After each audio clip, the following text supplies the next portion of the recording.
Hello, everybody, and welcome to Brunch with Bigfoot, Michigan Rob. Of course, I am your host, BMR. Got a fantastic show slated for this afternoon. Thank you for everybody for coming on in and listening here at 1 o'clock in the East, 12 Central. Fantastic show. Dennis Carroll joins me, and we got a great topic to discuss and go over. And we're going to get involved with some monoliths, and then, of course, as we normally veer off into some other strange phenomena. If this is your first time here, please subscribe to Bigfoot Michigan Rob on YouTube. Give me a thumbs up, leave a comment, turn on the alert bell, and please leave a comment afterwards.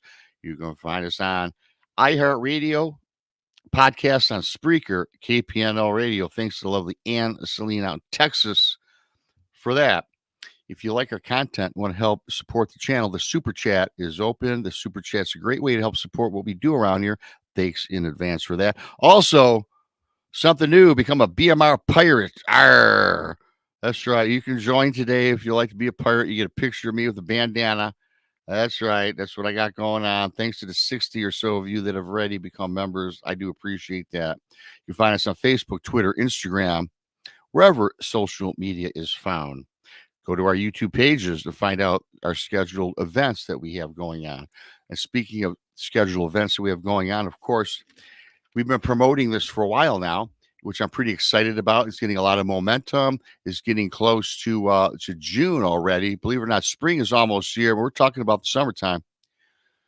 June 7th and 8th, we've got the Alabama Bigfoot Conference taking place at the Anniston Performing Arts Center. And, of course, the lovely state of Alabama. Tex Weston is our master of ceremonies. Speaker lineup includes Barton Nunnally, Daryl Denton, the Blondes and the Booze, Jason McLean, Greg Ogles, Martin Groves, and of course, yours truly, Bigfoot Michigan Rob. Tickets are now on sale, $30 online, $35 at the door. Also on June 7th, we have a meet and greet at a restaurant. It's on the BamaBigfootConference.com. Go to that. We're at a restaurant. It's already booked, everybody. However, we won't turn anybody away. Come on down to the restaurant. The restaurant won't turn you away. Come on down, say hi. And then, of course, the event takes place on the 8th. So thanks in advance for that. Also, I want to thank everybody for buying my book, Bigfoot Michigan Rob Presents True Cryptid Encounters, Book 1. You can find that on Amazon. I've pinned the link to the book in this chat. You can also find it on my YouTube page. And, of course, all you need to do is on the Amazon browser, type of Bigfoot Michigan Rob, and my book will pull up. And everybody, I'm working on book 2. Book 2 is already finished. Now I'm going through the arduous task, as Dennis knows, of editing it, getting it framed up and ready to roll. I'm hoping to have that out by summertime, which was the release of book 1. And I'm working on a third book as well, which is totally different. It's going to talk about my weird life in the paranormal, dating back from the age of 5. That's going to be a novel. That's going to be a big, thick book, everybody. So I'm looking for that to come out here in another year and a half, perhaps. So thank you for that. Thanks for everybody for coming in. And also, don't forget our schedule of shows throughout the week. Mondays, Texas Front Porch. Please subscribe. 8 o'clock to 11. Mondays, Tuesdays, Tuesday night, myself and Krista, Beyond BMR, 9 o'clock in the East. Wednesday, Bartonelli, Inhumanoids, 9 o'clock in the East. Thursday, right here, 1 o'clock, Brunch with Bigfoot, Michigan Rob, 1 o'clock in the East. Thursday nights is the Blondes, the Booze, the Paranormal Podcast, 9 o'clock tonight. Tonight's going to be a great show. It should be myself, Tex, Josh, and Brandy. We're having a roundtable discussion tonight. Check that out. Also, if you need more woo with the booze, check out the Blondes and Booze at 8 o'clock on the East on Fridays. Sundays, Truth or Tinfoil with Brandy and Randy, 5 in the East. And right after that, Infamous Minds with Tex, 6 o'clock in the East. Please subscribe to Bigfoot Michigan Rob on YouTube if not already. The Blondes and Booze Paranormal Podcast, Bartonelli and Tex, and Mr. Dennis Carroll, who's got a great channel, Hunting in the Shadows. Awesome YouTube channel. Dennis is growing. He's got over 500 subscribers. He just started this like a couple months ago, and it's really taken off. And the link for that is also in the chat. So once again, thanks for everybody for coming on in. I appreciate it. Love y'all. Super chats are open. Become a pirate. And with that, without further ado, I'm bringing up my buddy, Dennis Carroll. Good afternoon, Rob. Hello. Glad to be here. All right. Always a pleasure to have you on, Dennis. You truly are my favorites. Yeah. You're also a fan favorite. I was talking about your book on my show the other night. I was mentioning that again. I went back and reread it, and I would advise people, if you have the book, reread it, because you probably miss some stuff the first time. I'm bad about doing that. I like to go back and reread, and sure enough, it is a more interesting when you take it from another perspective again. And I would advise people to do that, because I love eyewitness accounts. Yes. That's always been one thing I've liked. I like to research the actual true accounts that people say they've seen these things and all that. And it's fascinating stuff. A fascinating book. And we're waiting on book number 2. Okay? Yeah, you are. And the people have been asking a little bit about it. And first of all, I've got to say, Dennis, thanks for reading my book a second time. That is high praise. And I got to tell you, it took me. I've got many more stories. That book, I got to tell you, I talked to all these witnesses via email, on the telephone, and to put these together and take the time to put it together and listen to the story. And much like you, Dennis, I reread my book. I mean, when you do the editing and all this, you're not really reading it. So about 2 weeks ago, I finally, believe it or not, I read my book. And I was like, well, then, of course, I found some mistakes that, I didn't catch because I edited it myself. And Jason McLean helped me as well. I'm like, dang, Rob, I hope people didn't catch that little blunder. But there's not too many. For my first time out, I think I did a good job. And Dennis, I appreciate the fact that you've read it twice because, I find with most books, though, you got to read them twice. I'm the type of guy, I'll skim through a book. There's 2 ways I read. I read just for information, but then I go back and reread, and I kind of study it as I read it, as I go along, just to remember. So I'm kind of like you. I need to read a book twice, especially if it's good. So I do appreciate the compliment. Thanks. Yeah, that's the interesting thing about, when you're an author and you're actually deep into writing the book, you have a completely different perspective on it. When it's finished and you go back and reread it, you're like, doing it for the first time in a way. It's a strange experience. Yeah, definitely. Yeah, I've been there. Yeah, I'm like, I wrote that. Did I really say that? I mean, of course, I didn't change it. It was the people's stories, which again is fascinating because I got to tell you, a lot of people that are mentioned in the book really appreciate that they have their story told. Because a lot of these people, Dennis, they don't want to be made public. They don't want to come on a show, but they'll tell you over telephone or maybe a chat like this. So I did that for them. And, frankly, it's good therapy for myself with what happened to me so many years in 2018. So thanks for that. Thanks for everybody for coming on in. Paranormal Highway, Andy DeCo's, Werewolf, Girl in Her Gong, Dorothy Hawkins. You're starting to come on in here this afternoon. Pamela Stefanich, thanks. How you doing? Danny Staten, Amy Creel, George and Danielle Armstrong, thanks for coming in. DJ Tyler Radio, Lil Patty, Scott M. And if I missed you, I'm sorry. I'll catch you a little bit later. Again, I appreciate it. So Dennis, like I said, I started this channel maybe almost going on 3 years, I think, in summertime, and you're one of the first people that came on, and I didn't know who you were. In fact, you were recommended to me by Jessica Jones, a mutual friend of ours. I see, I'll have Dennis on. So you've been on like 4 or 5 times already. Because every time you come on, I am just amazed with the wealth of knowledge that you have. And Dennis, I got Dennis's bio in the description. Dennis, you cover everything from cryptids, paranormal, UFOs, aliens, demonologists. I mean, you go and do a deep dive in all these strange phenomena. And I was talking to you the other day for this show, and you asked me about, did you see the new monoliths popping up around the world? And I got to be honest with you, as much as I try to learn, this process, there's so much information out there. I'm kind of a novice with the monolith. So I watched a couple videos, and so I thought this is current news, which just came out a couple days ago. So what I'd like to do, and by the way, Dennis's channel I mentioned is pinned in my channel, so you show Dennis some love. So anyway, Dennis, these monoliths, they're appearing. I guess let's go monolith 101, and let's get in. Let's get on with this. Well, the interesting thing about these monoliths, they really occurred about, I think it's been about 4, maybe 5 years ago. Some of these things popped up in some of the remote areas of the world, and they kind of went away for a while, as a phenomenon does. As an old investigative researcher myself, I'm always looking at news items, reading things, trying to keep abreast of what's happening, especially from a paranormal point of view. And this kind of popped up again the other day. I said, "Oh," as I remember the first time, that this happened. So I looked deeper into it and some of the theories that surround these things.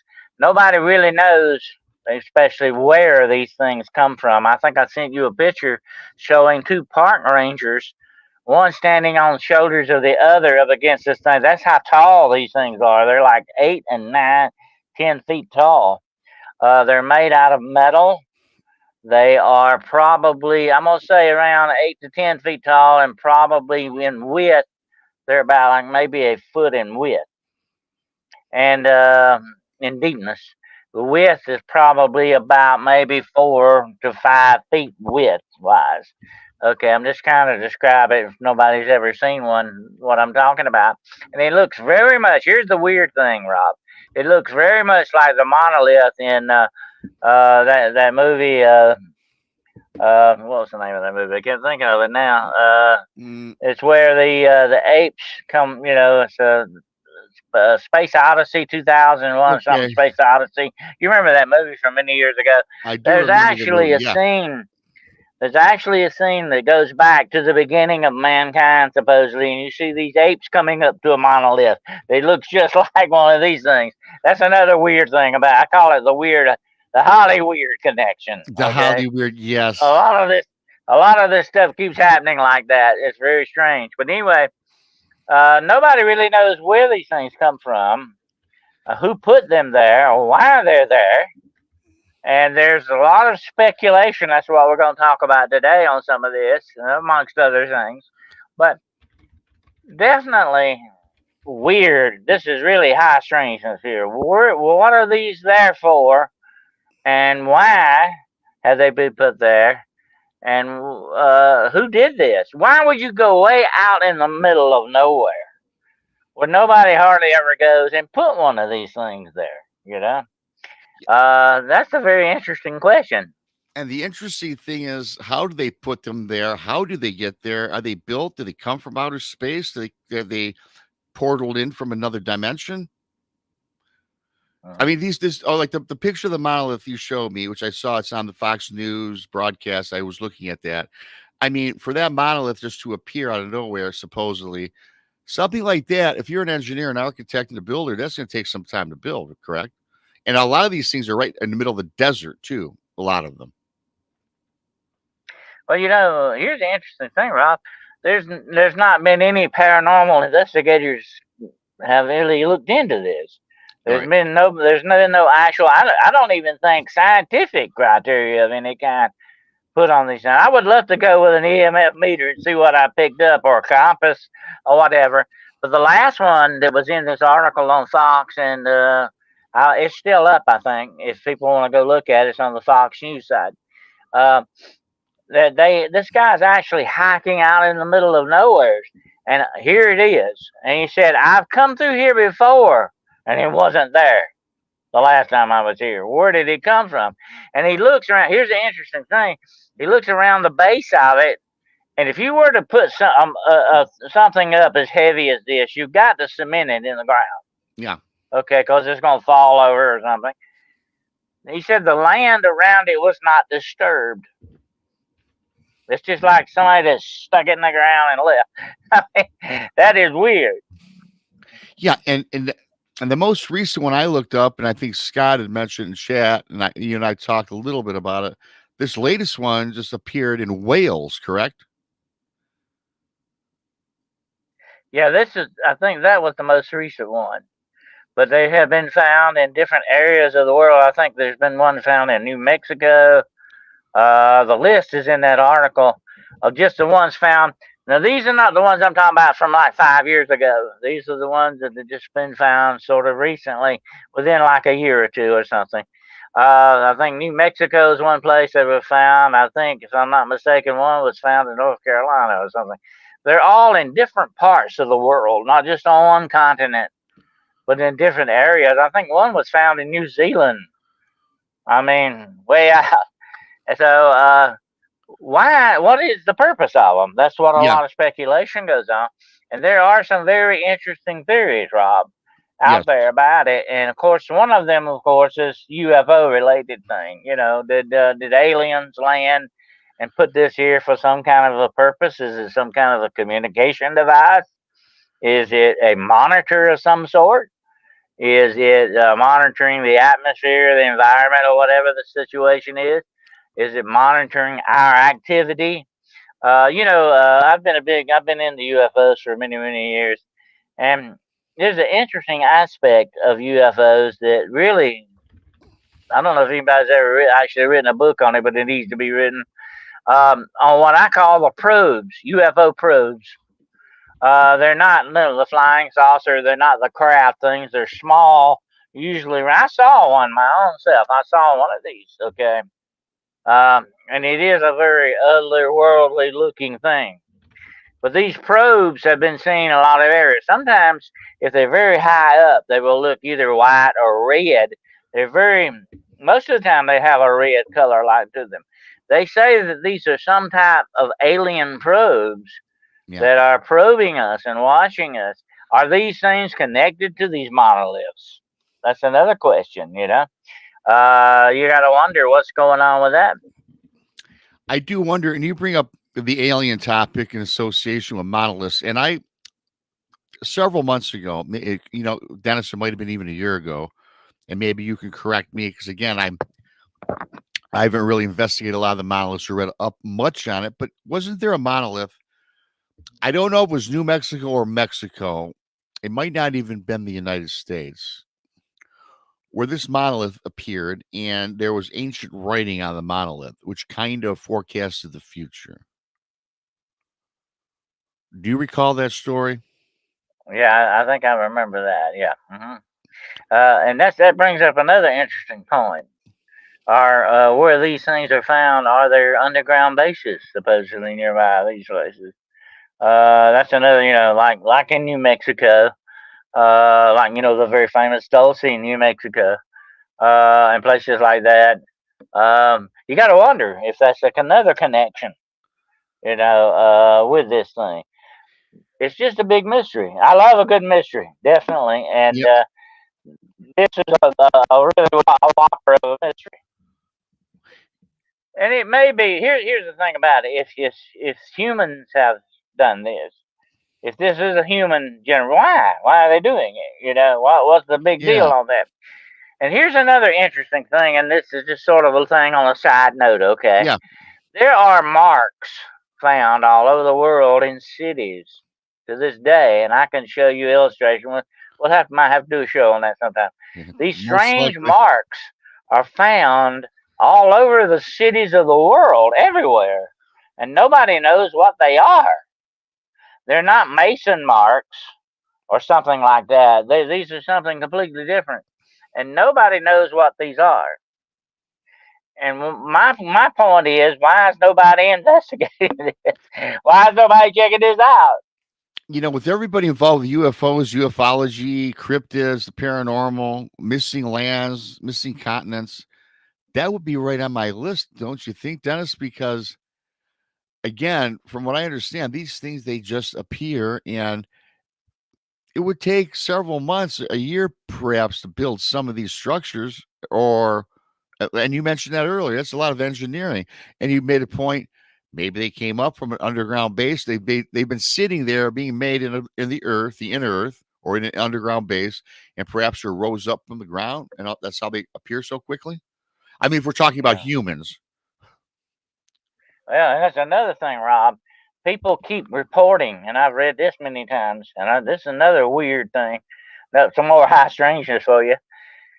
They keep finding staircases out in the middle of nowhere that lead nowhere. What is that? What's going on with that? You know, You got some weird stuff. And a lot of people say, is this not only if it's not alien connected, it's something like these monoliths connected perhaps to time travelers? They're bringing back something, they're using these as probes, like I said earlier, or some kind of a way to communicate or do whatever it is, whatever strange reason they've got for it.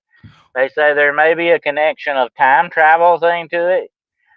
So they're like quadding out the Earth, the different quadrants of the Earth or whatever the situation. Or are these things connected to the supposed underground civilizations that are beneath our feet that are actually using these to keep an eye on us? Above ground people to make sure that we don't blow ourselves up or whatever the situation is. You gotta wonder. There's so many questions with very few answers to this. Absolutely. there is, and it's so interesting. Maybe we had a little telepathy going on, Dennis, because it's funny that you bring up about the staircases in the middle of the forest. Because I'm going to be dropping a video. I got an email from I don't know if it's a subscriber, but it's an email I got. The guy was telling me a story about hunting in the woods, 20 years in the same area with him and his buddy. And out of nowhere, they stumbled upon this staircase in the middle of the woods. Now, this staircase was made of stone, and it was sitting there, and it wasn't attached to any other structure. It wasn't part of a house that perhaps got tore down over the years. And again, they knew the area very well. And again, they were novices. They knew nothing about paranormal, any of these strange phenomena. So his buddy goes up the staircase, and when he hits the top of this staircase, Dennis, he swore in this communication he sent me that he seemed like his friend almost was transparent. And in fact, his physical form was kind of like you could see right through it, almost ghostly. And the guy thought it was strange, but his friend came down, and he came down to the friend, and he said, and the buddy says, "Man, you turned strange. You were transparent." And this guy that went up the staircase had no recollection of even walking up the staircase. I mean, that's a topic for another day, but that is some. I've heard similar stories to this, and it makes you wonder. And I've read things that if you see a staircase in the middle of the forest, don't go up it. Well, Rob, here's another connection too with that. There's supposed to be a lot of speculation that these things may be the entrances to portals and stuff Yep. like that. Without a doubt, that could be a possibility. I've actually had an experience with a portal one time, or that type of an experience. Um, I was like walking through the woods down a path in the woods that I knew very well. Okay. And I remember the day it was sort of overcast, and the birds were singing. It was in summertime. And as I went on further down this path, I became disoriented, and that never happens to me. Okay, I have sort of Right. a built-in compass in my head, Okay. and this never happened to me before. And I've spent a lot of time in the woods. Okay, and I'm going, what's happening here? Because this path, I don't recognize it anymore. The path, and it was doing turns that I didn't. I never remembered being on this path. It wasn't that long. And all of a sudden, Rob, the weirdest feeling came over me. It was like I'm not gonna say tingling, really a pronounced tingling thing, but it was like a buzzing in the body kind of thing. It was like a buzz in the air around me, a vibration. And the birds immediately, all sound just quit. I couldn't hear the birds anymore. Couldn't hear the wind. Nothing. Everything just went silent, deadly silent. And I stopped and I said, "Oh, this is not good. You know, what's happening here?" And so I just said, "I'm gonna turn around and go back from point A and start again and see what's going on here." So I do. I turn around and I go back. And when I get back to point A, I hear the birds again. The wind's Yeah. blowing again. Everything's back. And I go back down that path, and that does not happen again.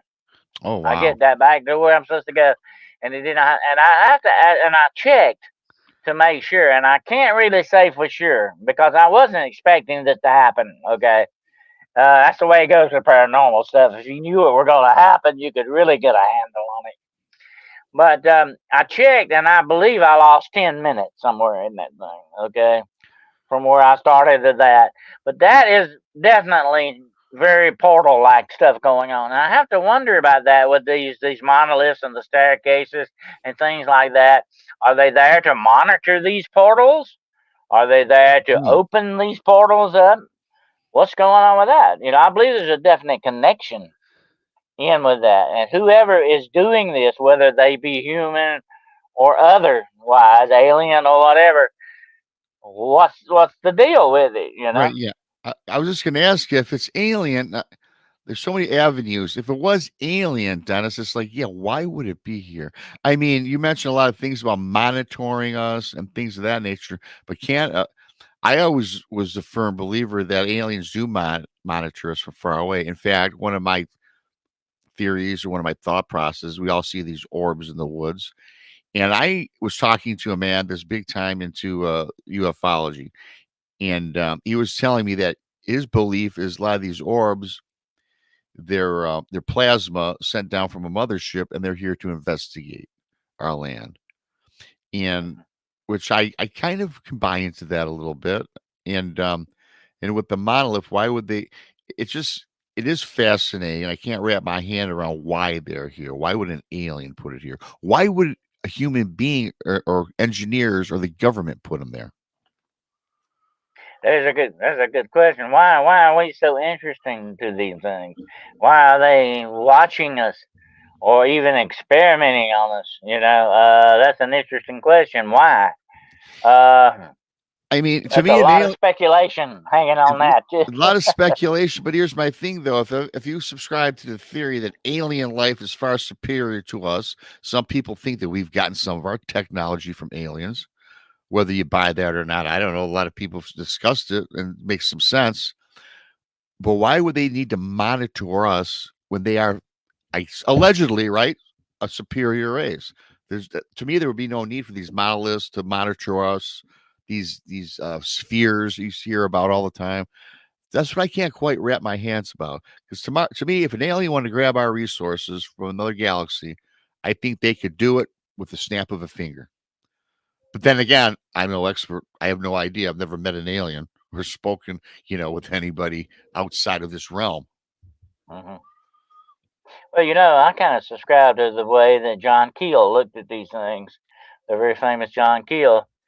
He and I agree with him to a certain extent on this. That it's almost as if there's some kind of dark force out there manipulating and messing with us, you know, screwing around with us for whatever their nefarious reasons are. And they're very inscrutable in that respect. Are they alien? Are they demonic? Are they both?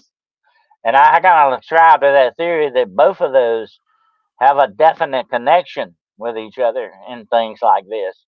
And it's almost as if they're looking for ways to not only screw us up, but to control us or manipulate us, push us into doing things they want to do. It's just like pushing pieces around on a chessboard in a weird game that they're playing with us.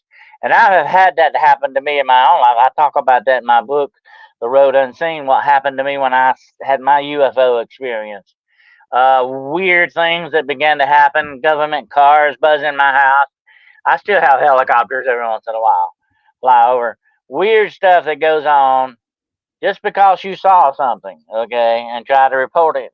I did. I tried to report it to MUFON, and my report actually got intercepted somewhere. It never went through to them.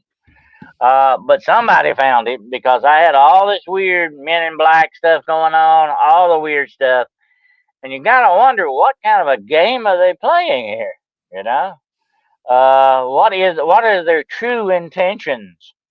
But it doesn't feel like they're good intentions to me. It doesn't, and it brings up a good point. What are their intentions? And it's like you say something I hear all the time: they're screwing with us. And a lot of people believe that aliens or alien life is demonic. And I know from listening to you a lot and talking to you many times that the demons have other nefarious intentions. So I'm wondering if the two go hand in hand, right? I mean, are you a subscriber that aliens are nothing more than demons, or you think it is another life from another galaxy? I think this goes back. I have seen a lot. I've done a lot of research, investigative research on this over the years, and it's led me to believe that there's a definite plan behind all this. Okay, without a doubt, there is a definite plan. I won't go deep into that today. That's another show. So, but I believe without doubt there's a definite plan, and the plan is going according to the way they want it to. I think it's very successful for them in certain ways, and that's like a lot of these. And I was talking about this on my show the other night. A lot of these abductions, and I've done a lot of studies on these so-called alien abductions, which run very much like the old folk tales and of years ago of fairy abduction. Fairies that would abduct children and stuff, and people, not only just children, but people as well. But there's almost, Rob, like a ritualistic thing to this. Okay, the cattle mutilations, Yeah. human mutilations. There are human mutilations too. You don't ever hear much about that, but there are a lot of those going on. And we were talking about finding strange things out in the woods. I've got all kinds of reports of people finding human body parts out in the woods that come from nowhere. That's Is that interesting. weird or what? I mean, No, I yeah. had a guy. I got a guy that he was a hunter, and he come to me and told me, he said, I was, and we were talking about your book with the eyewitnesses. I love the eyewitness stuff. He come to me and he said, I was deer hunting. I was out tracking deer. You track deer to find out where they at, and then you go back and you ambush them. That's how you deer hunt. Okay. Uh, so anyway, he said I'm out tracking deer, and I step over, and there's like an old fence there, an old barbed wire fence. He said I step over the fence, and I look down, and there laying on the ground is a heart. Whoa. And I said, first thing I said, was it human? Was it an animal? He said it looked human to me. It didn't. He said I've gutted deer, and I know what a deer heart. This was not a deer heart. This was not an animal heart. He said this was something I never had a heart he said it might have been human. So you're getting weird reports like this coming in. You got to say, what the heck is going on with that? High strangeness. This is very high strangeness. This high When you strangeness. look at it that way. It goes off the board. When you talk about these cattle mutilations too, what gets me in a lot of them is they're completely drained of blood. A lot of them, right? And in some cases, as you made mention, similar, a lot of their organs are missing.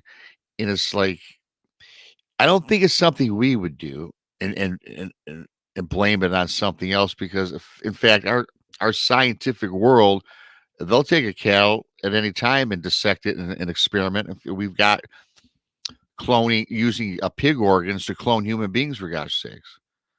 So I'm wondering what the basis behind a lot of these things being drained of blood, organs being stolen and left in the middle of Montana or Wyoming. Well, if you were listening to my show last night, I got a little bit deeper into that. I call it modern day black magic, and it has a definite tie-in. Alchemy and black magic have a definite tie-in to our science today. Actually, that's where our science began, with alchemy, which was basically a lot of black magic, sorcery type stuff. messing around with chemicals and doing it.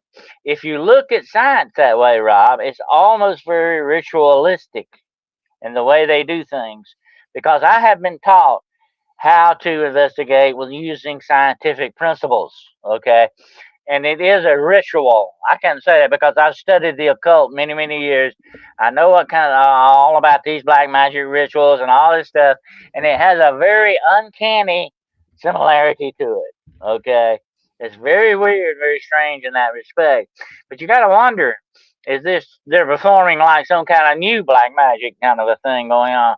This cloning, this messing around with DNA, AI included within all this. You got some very, and look, if there is a very nefarious force out there, like I really truly believe there is, that's working against mankind, these are the perfect tools that they've been looking for. This is the big toolbox that they need, and we're handing it to them. We're giving it to them, or we're cooperating with them unknowingly. That's not good, especially the governments we know are basically into this kind of stuff.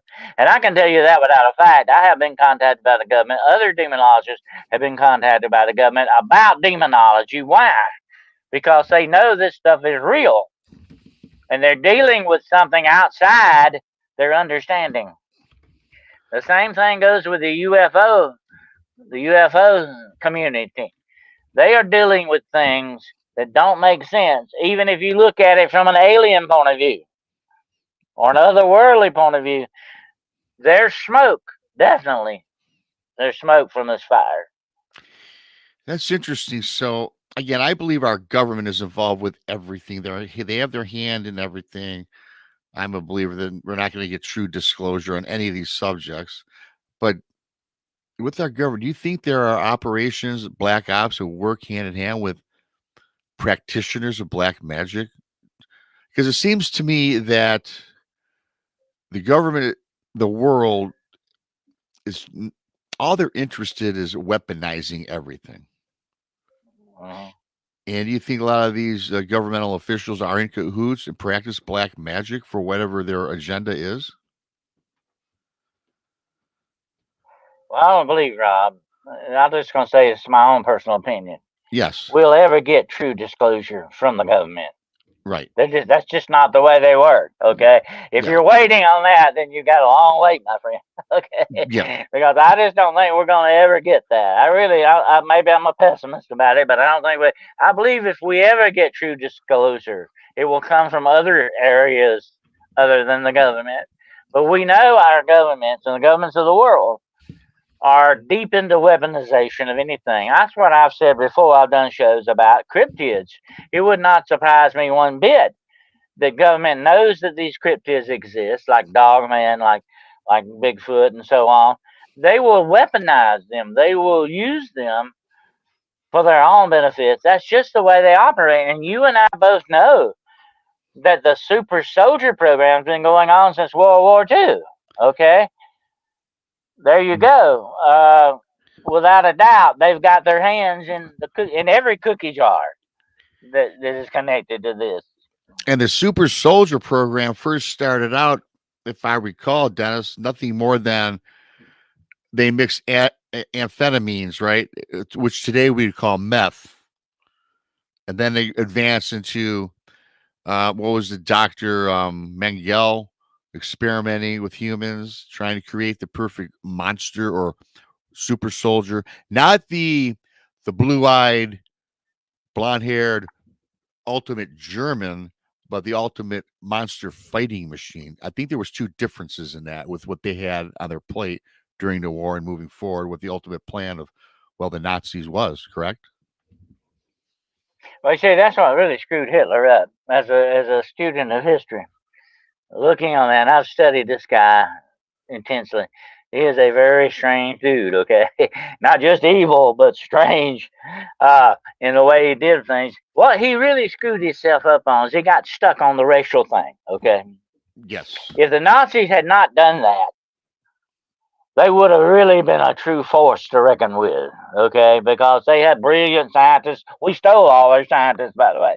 Most all of them. Russians got the rest of them. Yeah, we got them. And They were that close to an atom bomb. I mean, just within days, they would have had one. Okay, that's scary to think about it.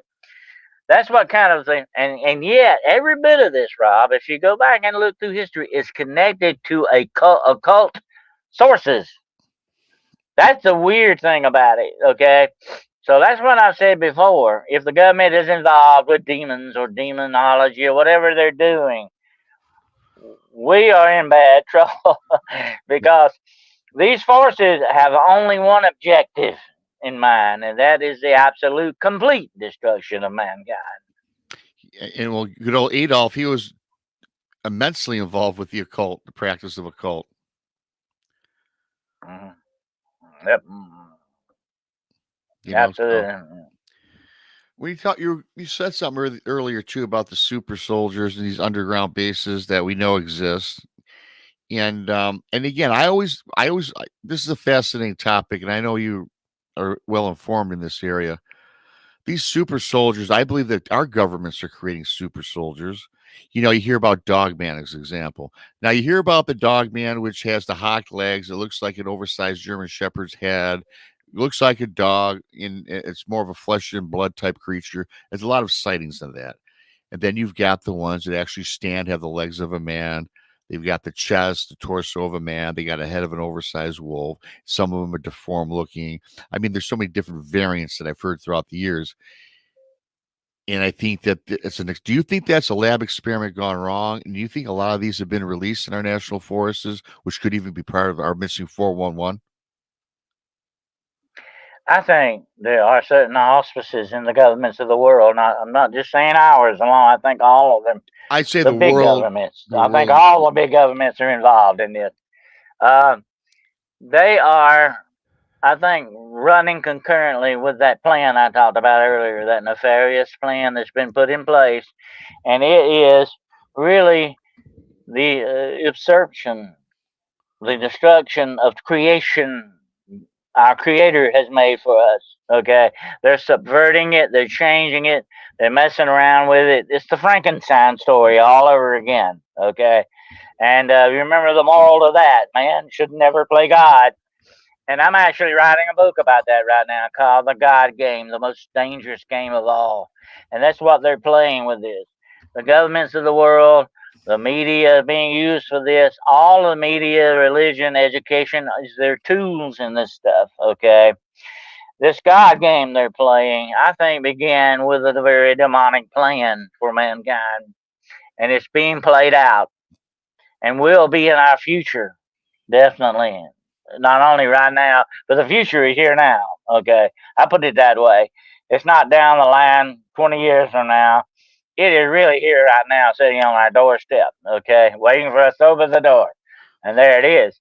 And that's what you see playing out here. And the governments are cooperating with these forces. They're playing around with creation, messing around with animal genes and human genes. The Nazis did the same thing. Okay, right. Joseph Mengele was into this kind of stuff. He loved twins, by the way. What was he interested in? Cloning. Okay. I mean, this is going back to World War II and before World War II actually broke out. A lot of this was going on. Okay. It goes back to like the very famous book, The Island of Dr. Moreau. Mankind has always wanted to manipulate the environment and the things around him the way he wanted to go. Look how many dog breeds we have.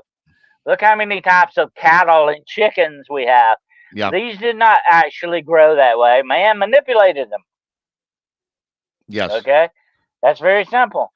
My grandfather used to tell me you can have two mules, but you can't mate them because they're sterile. They come from a donkey and a horse. Okay? That's the way men breeded these things. Okay? Or something like that. I'm not a farmer, so I can't get deep into that. But anyway, mankind has always been good at manipulating these things, but we've got to be very careful when we do it. There's, especially with playing around with like cloning, DNA, AI, whatever you want to talk about, super soldier stuff. And the super soldier's greatest weapon is right here. The mind must first be manipulated before you do anything with the body. That's where the amphetamines and all that come in. They were at the end of World War II. A lot of people don't realize this. Nazi soldiers were being fed amphetamines, Yeah. and so were our soldiers. Yeah, so it wasn't just on one side, folks. Okay, that's how the governments work. But that's where you begin with the super soldier thing. The mind, it has the psychological thing. It has to go with it. You conquer the mind, the body is open for business. It's kind of like a double-edged sword. If the Nazis are and all hopped up on amphetamines, whatever else, chemicals, and they're fighting our soldiers from the United States. Yeah, and if you're on those drugs, I mean, you don't sleep, you're a machine, you keep going, you keep fighting. And so yeah, and if we're just playing our game normally without any side medications or drugs to enhance our abilities, we would be at a disadvantage. So it makes sense that unfortunately we'd have to copy what they're doing just to maintain on the battlefield. Well, when you shut down the mind, when you start working with the mind and with drugs, you can suppress pain. You can suppress emotions. If you have a soldier that can't feel pain and is not scared, you've already got a super soldier. Okay, that's it Yeah, right there. absolutely. And that's where drugs come in. Definitely. And that's been going on for a long, long time. It's still going on. It's nothing that's quit. They've never stopped. Like I said, this program is an ongoing thing because it's weaponization. That's all it is. Whether they weaponize a dolphin or an orca or a gorilla or a human being, they don't care. Or if it's Bigfoot or whatever they can get and weaponize it, that's what they're going to do. That's just the way they work. And when the government sees something, Rob, the first thing they say, now, how can we weaponize this? How can we use this? Is what we want to do. That's the first thing they ask themselves when they come up with something. And if some of them got deep into demonology, and I'm talking about the old kind of demonology, not the kind I study. I'm talking about the kind where you actually raise demons up and talk to them and get them to do things for you. Oh If man. they've gotten into something like that, and I had a feeling they have, then boy, we are in big trouble. I think we're in big trouble. And what you're kind of alluding to, there are groups out there then that are planning the destruction of the planet. That radical. I mean, you think I can't wrap my mind around that. I believe then again, why wouldn't I? But there are certain nefarious groups within the government of the world, because I believe that there's one person or one group of all these oligarchies, all these people have so much money, trillions of dollars. These people we don't know. We've never heard their names spoken. They're the ones that are at the top of this chain. It kind of brings it back to, if you believe in that new world order that may be with us, which might be in motion right now. Because I do believe our United States government, our whatever president we have in office, they're not running our country, and our world is being ran by others. I did a show with Jason McLean called "The Other," and it's people you don't even know that are at the top I agree. that have plans for our world. I agree. And you and I, Rob, we both know, and I think everybody out there does too. We know without a doubt what runs this world is big money. Power is money, and money is power. Okay, and they can even buy their ways or manipulate governments and armies and military. We know they can do these things. You've got the money. You have unlimited power to do what you want. Okay, and there are certain old families that this money goes back to. This power ties that they have, and they have some very nefarious histories to them. That's a show for another time again. Right. But to make a long story short, we know that there is manipulation going on. The government is not our friend. It may be our worst enemy, our worst nightmare, because of the way the people that are manipulating it. It's not just like you say, there's not one person doing it. It's a conglomerate of things going on here. It's a committee or whatever name Yeah, you want to give it. it's A this humongous. cartel. You could call it like a Yeah. huge business that nobody knows And, about except for the group, the membership, whatever that mhm, constitutes 20 people, 100 people, 5 people. We don't know. mhm. And Werewolf brings up, he's always in the chat room. He says, CERN certainly has a lot of evil associations. Definitely, I think from the beginning, there's been this group of people like that. They say that we're smarter than you are, we're better than you are, you're not our kind of a thing. That's their mentality. That's the way they look at things.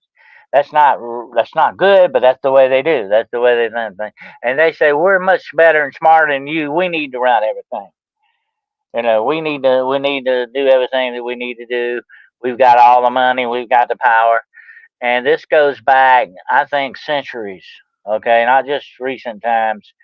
Like I said, a lot of these families are old money and old royalty, old bloodlines that run way back. And I'm not going to mention any names, but there are some that are like that. You know what I'm talking about.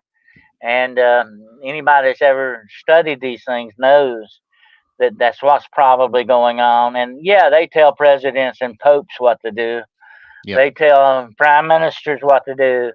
They've got them all. They got them in their back pocket. And the man you see that's standing up there in power making a speech may not really. He's just a puppet on a string. That's what it basically comes down to. That's very true.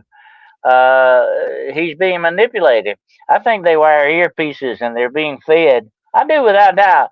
They're being fed what to say. They got the teleprompters, but they're Yeah. also being directed by outside sources. A lot of this stuff, we could blow the lid on some of this stuff.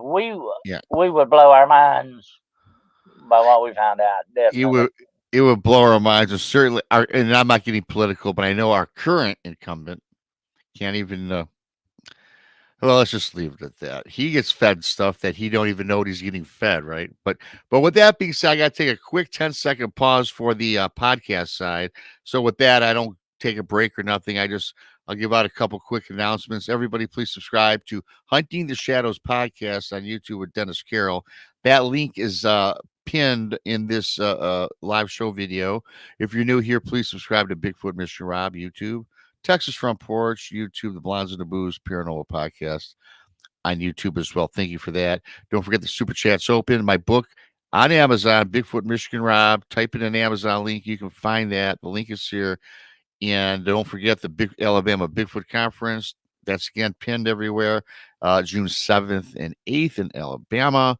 And I think that covers about 20 seconds, and we can move on, Dennis. Yeah, I got to get that in there because we do editing. So we're also on Spreaker and we do a Yeah, podcast video form. So we got to make room for a little maneuver when we post that. But yeah, Dennis, gotcha. it's just unbelievable. I know we start, and for everyone joining late, yeah, in the beginning we started talking about monoliths. But let me ask you this: we'll turn back to monoliths just a little bit. We're just talking about a new world order, being the United States. The world is a puppet, being strings manipulated by people that we have no clue about. You think these monoliths have something maybe to do with that? Maybe they are, like you said earlier, maybe they are here gathering information. What they're tending to gather, I don't know. Maybe it is a nefarious thing to have out there sitting in the middle of the desert that springs up out of nowhere. That's a possibility, definitely. There are a lot of covert things going on around us. We have no privacy left anymore, Rob. I mean, that's gone. The idea of any kind of privacy is gone, and a lot of freedom has gone with it. You know, and I've said this before on my own show many times, and I stand behind it. Your freedoms were given to you by your Creator, not a government, not a Yep. committee of people, not a constitution. The Constitution safeguards your freedoms, but they did not give you that. They recognizes that your Creator gave you this freedom, okay? But you losing a lot of that freedom slowly, little bit by little bit. That's the way they operate. They don't come out with a big thing. There won't be no huge blow up of a reset. if a reset comes, and the great reset they keep talking about all the time, it's going to come slowly, probably a little bit at a time. And all of a sudden, one day you're going to wake up and there it is. You know, there it is staring you in the face. Most of your freedom's going to be gone. All of your privacy is gone. They're going to know everything about you. They're going to monitor you 24/7. They're going to know how much money you spend. They can stop that money whenever they want to. They can give you social points. This is already a system implemented in China. Okay, this is not science fiction. They're gonna when they tie your currency up with the cryptocurrency, it's called stuff like that, technological stuff that's coming down the line. There'll be no more money. You'll not walk around with a $20 bill in your pocket or any change. There's gonna be no more money. All the money's gonna be in the bank. It's all gonna be on your credit. And the government's gonna have control over that money. And they're gonna say, now Rob, if you didn't get so many points this month, then you're not gonna be able to buy groceries. That's scary. I did a show on cashless society. It's coming, if not already here.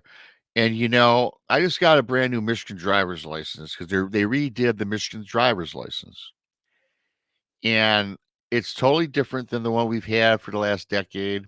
The back of my driver's license has got all these.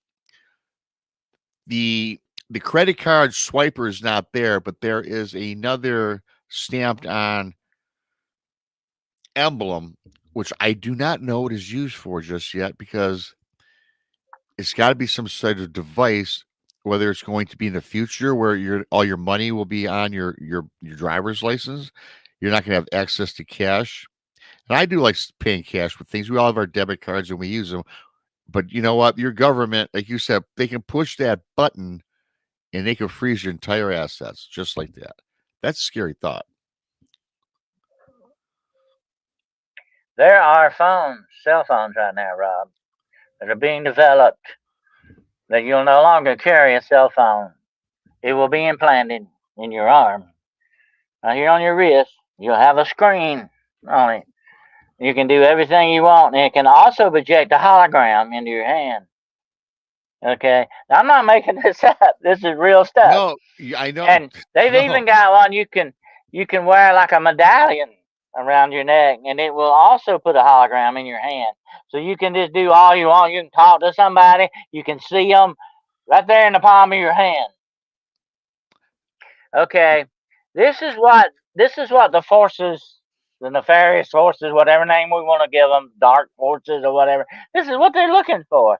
This is the complete control and manipulation of mankind that they've been wanting since day one. And we're giving it to them. Oh, and we've all heard the stories about, now it's not happening now. Do we know for a fact? No, we don't. But newborn babies being implanted with these chips already. And not to find the baby, it's for other reasons. They almost kind of want to take mankind and turn us into an AI program. Can you imagine walking around, Dennis? We all of a sudden we turn into a hologram or a program, and we're nothing more than just flesh and blood. We're mechanical. Oh, yeah. We're technology. That's exactly what I'm writing a book about, Rob. Oh, the wow. God game. That's what they're playing. They're playing at that. They're actually seeking immortality. All the wrong ways, okay? They're seeking immortality because what is all the power and money in the world going to do you if you got to die one day and leave it? But what if you could download your consciousness into a robot? You will live forever. You will be immortal. You will be a what? A god that walks among men. Kind of like the Nephilim, but the technology unknown to man today, right? I mean, we get really deep and dark with all this stuff. For the purpose of the show, when I talk about religion or politics, I don't, but I'm neutral if something comes up. So I got to ask you this. And I don't know your beliefs. I'm not going to ask your beliefs, but a lot of people believe that the end of the world is coming with Jesus Christ coming back to the planet, to Earth. A lot of people, what we're discussing today, what do you think would happen first? mankind destroys our planet, or it comes from the It's going to take religious? something like that. I think, Rob, it's going to take something like that to straighten this whole mess out. Because you see, here's the thing about mankind, that we can never get away from this.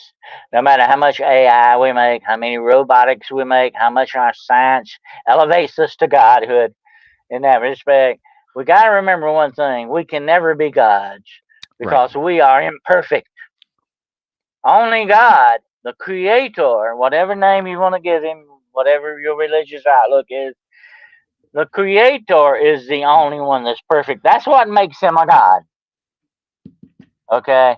We can't ever obtain that, not through our own auspices, to be gods like that because we are imperfect. Anything we make, whether it's AI, robotics, whatever, cloning, is never going to be perfect because imperfection does not produce perfection. And perfection does not produce imperfection. Okay? Outside forces can mess it up, and that's what happened to mankind. Okay, if you want to look at it that way. That's what happened, okay, the big picture. Whatever your religious persuasion is, and I have done a lot of hours upon hours and years of study on this, okay? And that is the only solution I can see. It's not going to come from mankind. I don't think it's going to come from some alien species. I think it's going to come that way. It's going to come in a godly kind of way. That's the only thing that's going to get us out of this mess. And it's not Because going to be us. because even if we in 30 years, 50 years from now, the planet's still here, and even if we are made out of a hologram, if we have AI built into our bodies, we're still not perfect. You're not going to be the perfect being, the master being. Holograms, I think, are being used now, without a doubt. I think what happened as my friend Jessica Jones talked about what happened, in the Florida Mall incident thing. I believe some of that was some kind of a psyop thing going on. I believe holograms. I have actually seen film of soldiers in the field that could disappear. I mean, right in front of your eyes, they just would not be there anymore. They have cloaking abilities now. Do you know China just came out the other day? Listen to this. Okay, and that's why China is so dangerous in that aspect. It's not the fact of who they are. It's the Communist Party that's the dangerous aspect of it. Okay, so I'm not getting down on the Chinese people. They are wonderful Sure. people, but they are oppressed by this regime of evil. That's what it is. But they just found that they just actually invented a little button battery. Listen to this, Rob, that will last 50 years without charging. 50 years. 50 years without charge. This is what we've been waiting on, okay? This would drive robotics. This will drive AI. This will do a lot of things. This could do a lot of good things, but I know mankind's track record, and it's not going to go that way, okay? It's not going to go for the good things. There may be, this would, think about it. If you got a battery that lasts 50 years with no recharging and it goes away, it is an isotope in this battery, okay? It eventually, when it deteriorates, it goes away better than the regular batteries we have right now. They're filling up our dumps and all that stuff. 50-year batteries can drive pacemakers. They can drive all kinds of things without ever having to charge them. Think about having your phone in your back pocket that you never got to charge it, okay? Well, think about that one that they're going to put in your arm. It's going to have this battery attached to it. You don't ever have to plug it in and charge it. It's going to always have a charge on it. This is what we've been waiting on to fuel our technology. And they almost got over the hurdle of this, Rob. This is big news. And you don't hear too much talk about it, okay? Because there is a sector. Listen to what I'm about to say. And I keep my eye on a lot of this stuff. And I am just a born investigative researcher, okay? That's just who I am. I watch this stuff and I keep my eyes on it. And I see that the media doesn't talk about some things. It suppresses some things, and it's doing that, Rob, for a reason. And that's why I tell a lot of people it's not what they're saying. Many times it's what they're not saying that you got to watch out for. Indeed, you got to watch out for that. And, I was just, the more and more we talk about this, to me, it seems like with this high tech, and I think high tech is just a baby word. I mean, this is something so more advanced that technology is not even going to be a word, I don't think, in another 2 decades. It sounds to me that with these big conglomerates, all these super sharp people, wherever they get the technology from to create the exact things we're talking about, doesn't it kind of lend to the fact that everybody's worried about the cost of living is going up all over. A lot of people can't afford to buy groceries today. It lends me to think with what's being created, what's in the labs, and what the future holds in store for us. I don't think there are going to be a lot of jobs. I think you're either going to be the super rich or you're not going to have a pot to take a pee in. And I think their goal is to get rid of, people say there's no middle class. There might not be any class unless you subscribe to what is coming down the pipe. That's a scary thought. The rich, Rob, wants you to eat crickets. Yeah. Well, they only worry about their filet mignon, okay? Right. That's just the way that's going to go down, okay? Did you know that there is a thing, and I don't know if I ever told you this, there's a thing in China where they produce, the biggest food source in China is rice. They're actually producing rice, and every fourth or fifth grain of this rice is a plastic. Okay, so they can Okay. stretch the food source a whole lot bigger, and it passes through the body like regular rice, but it doesn't do anything for you. It doesn't have any nutrition value at all. It's just a piece of plastic that goes through, it fills your stomach up. Yes. Okay, kills the hunger. They are conditioning us for a bad future that's coming. That's what the Great Reset, whatever you want to name, you want to give it. That's what it's all about. They are conditioning you for what they want you. We're going to be like cattle, just like Soylent Green. Remember the movie Soylent Green? It ended up we were eating each other. Okay, Soylent Green was people. Okay, that's what it's going to come down to eventually. Okay, that is a kind of a future thing. There's another Hollywood connection. Right. Uh, Yeah. that's what we're going to come down to here. Yeah. We're going to come down to where we're just like cattle being bred and put in chutes. They're going to put us in little cubby holes where they want us to go. If you've ever been to a cattle farm, cattle are you run the life of a cow. You tell it what to do, what to eat, where to go to sleep, when to use the bathroom, whatever. Right. You get that cow to do exactly what you want it to do. And that's what we're going to be. Yeah. Cattle. We can. I gotta tell you what, Dennis. That's fascinating. I like to get into some of this Holly weird stuff because I think a lot of this pertains to a lot of things. I just got a text my repairman to do my refrigerators at my front door. I gotta let him in. It'll take me 30 seconds. If you want to give yourself promote your books and where to find you, it'll only take me 30 seconds to let this guy in. Hate to put you on a spot like that, but you do your own show. You can talk for a minute. I'll be back in 30 seconds. Oh, yeah, go ahead. I'll talk a little bit about that. The Hollywood connection is very strange. Why do we keep getting glimpses of the future, ideas, and all that implanted in these movies, given to us in movies? You got to wonder what's going on with that. Are we being mind seeded? I call it mind seeding to a certain extent. We're being conditioned. We're being facilitated to believe these things that they're handing us. They're laying the road, the foundation for what they want to do through our entertainment and our media and our books and magazines and all this stuff. We're being manipulated in that way. Okay. To me, that's part of the plan. And I think Hollywood, and we know how weird Hollywood can be and all the weird things that go on there. Um, and a lot of it is very, very downright satanic. I don't care what you say. You call me a conspiracy theory nut, but it is downright satanic in a lot of the way things that they do. and I know what Satanism looks like. Okay, and to me, there's that connection where they're actually mind seeding us, getting us sort of tilling the ground and getting us ready for what they want to come. I think that's got a lot of the connection to Hollywood weird to it. Sorry about that, Dennis. The guy was supposed to That's be here at okay. 3, and so I get this text. I'm Life not your goes phone. on. Life goes Yeah, I on, my gotta friend. take care of this.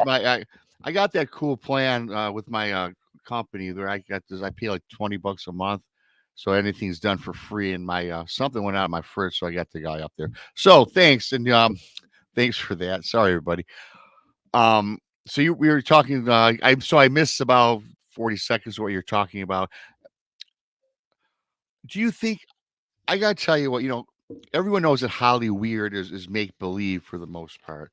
But I gotta tell you, the more that I've been involved with this phenomenon that since 2018 now, and I go back and I rewatch some of these movies like Star Wars or I just Star Wars first thing that comes to mind.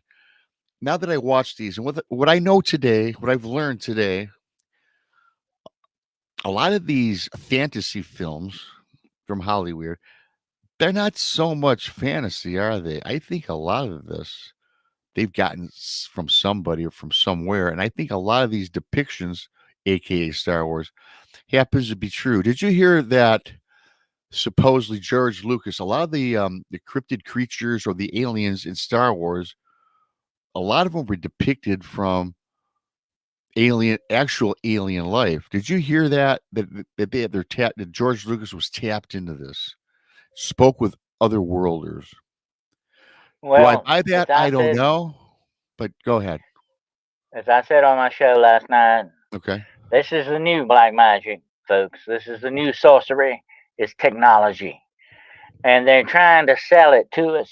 Okay, this is the way to go. This is a wonderful thing. The future that we got ahead of us. It's gonna be like Star Wars. It's gonna be all this stuff. I think this is mind conditioning, Rob, on a grand scale. And I think the media, Hollywood, all of them are in on this. And I think it is definitely seeding us to get ready for what they want and for and changing our attitude about things, changing our perspective. They are actually, I'm gonna say this, and I've talked to a lot of young people. Did you know most young people think, thanks to karate movies, that you can actually jump up 20 feet in the air and kick somebody? Okay, they really believe that. I mean, they've seen it happen so many times that they've been conditioned to believe something that's not real. They're our reality. Here's what we've got to watch for in the future. We've got to be very precise in how we watch for this. Our reality, our coming reality, is going to be twisted to the way they want it to go, and it's not going to be the real reality anymore. It's going to be what they want us to believe. Just like those poor kids believing you can jump 20 feet in the air. Or they believe that you can shoot a man 20 times and he'll get back up and run off like John Wick somewhere. Right. No, no, no. I've seen that. It don't work that way, folks. Okay. But I've been in law enforcement and I've seen a lot of things like that go down, and it don't look like Hollywood. Okay, folks. But Yeah. let me say this. Our reality, our very reality, Rob, is being twisted and manipulated. It will soon come to pass. We won't know what to believe anymore, except only what we're told to believe. You know, And that's what and they want. I subscribe to this to a point because I believe in raising. And now I've seen a couple people mention something about kids. And don't get me wrong, everybody. I don't subscribe to this. I don't think that if you're brought up like a lot of these kids today, they're brought up. I remember. I wish I would have had the video games. I'm not a gamer to speak of. When I was a little kid, we had Atari, Nintendo, Sega, Genesis, and I played a lot of games with my brother, a lot of sports games, and they were fun, they pass time. But these games they have out today are so realistic. And I'm not suggesting this for all kids because I trust me, everybody listening. No, I do not think this. But I do think that again, the people way upstairs, I think a lot of our kids today are conditioned with these games, where you can go out and kill aliens, kill human beings. You can pick up a hooker on some of these video games. And I think that as a young adult, if you don't have great parenting, these minds of these kids are skewered to not have emotion or feelings. I know a kid brought up on video games, real life video games, right? I mean, like these video games today are so intense that this kid, he walks around and he doesn't walk around in reality, and I think, you hear about a lot of these shootings that go on in public schools. I mean, it's almost like we're desensitized to because you hear about these all the time, right? And I'm wondering if that Well, let me say this, purposely Rob. was that purposely Let me put say, here? Yeah, go ahead. you got a very valid point there. Let me say this, okay? And I can tell you this without doubt from my own experience. I have seen, I've had demonic cases involving video games, movies, and stuff like that. These things can be great tools for manipulation. And these dark forces realize that. And that's what I've always said is about the demonic, and I'm not going to get into that today in too deep. But let me say this about they are opportunists. Yep. They will never fail to take an opportunity if you give it to them. Definitely, if you crack the door open, they'll knock that door open and come in every time. That's just the way they work. That's just their very nature. Okay, because I have dealt with them many years. I know how these guys think. Okay, and that's the way they do. And they are very egotistical things too. They love it when they can get stuff over on us and fool us into believing things or manipulate us. That's just right up their alley. That's the way they operate. But they have used these venues along with many others. I have seen there are even certain books that I would advise people not to read. Okay, because they use these things for their own purposes, and our minds are open, fertile grounds, especially young minds. And I've said this before, they are coming after the minds of your children and your children, grandchildren, and all that. They are coming. And there's no doubt in my mind that they're not coming for the children, okay? Because they're open territory. They definitely love children because they are so open to this stuff. They haven't built up a veneer against this like you and I have in certain ways, spiritually speaking. They haven't got that veneer built up. They haven't got that bumper in place. That's why they love children and animals so much. Okay, I know how they work, and that's what they're doing.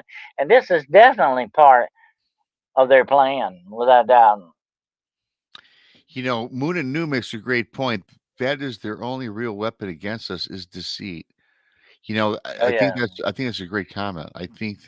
That's Uh, I think that's a culture that is being instilled by the subject we matter uh, we're talking about. we used to have a saying: if you cut a demon, he'll bleed lies. Okay, that's the way that works. Okay. Well, those demons are certainly nothing but liars and manipulators. You know, these demons, Dennis, you're talking about, they're just lying in wait, don't they? To get some to get to prey on. And I don't really want to say maybe the weak, but they certainly are in wait for you when you're having a bad day to get inside your head. And I think it's even more pronounced even with the younger generation growing up today.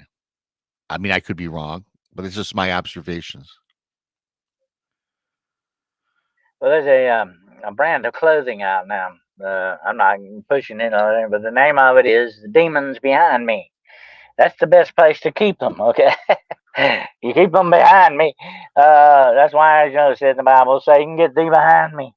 That's the best place to have them. But be very careful when they're still back there. Okay, don't forget that. Be very careful when they're still back there behind your back. But I'm gonna say this. Okay, these spiritual beings, demons, whatever name you want to give them, okay, and they have many different names and many different cultures throughout the world and throughout the history of mankind.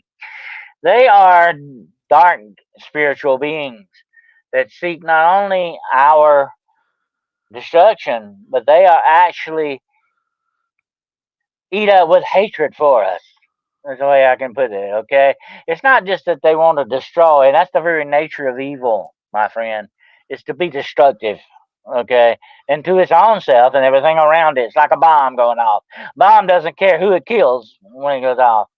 Uh, and I've seen that happen. So anyway, the thing about this is the demonic has a livid hatred for us. It's not just we're the enemy. They absolutely hate us because they hate the Creator. And we are the only beings that have a direct connection, even over the angels. And I'm going to be doing a show pretty soon on angels, which is a fascinating subject. Even above the angels, we have a greater connection with our Creator, and they hate us for that because we have what they will never have. We have hope that they will never obtain because they have sold themselves out to the darkness. Darkness is simply the absence of light. And what is light? Light is God. You got to put it that way, okay? Light and love, that's God. And the absence of that is darkness and evil. And that's what we're dealing with here. And we've got to remember that very virulent enemy is out there waiting to take us down any way it can. And we can be so foolish sometimes to walk into their traps and to do the things they want to do. We've got to be vigilant. A lot of times, Rob, in this world, we deal with the physical things, the emotions, the thinking part, the mental, and we deny the spirituality of ourselves, and we do that to our own discord.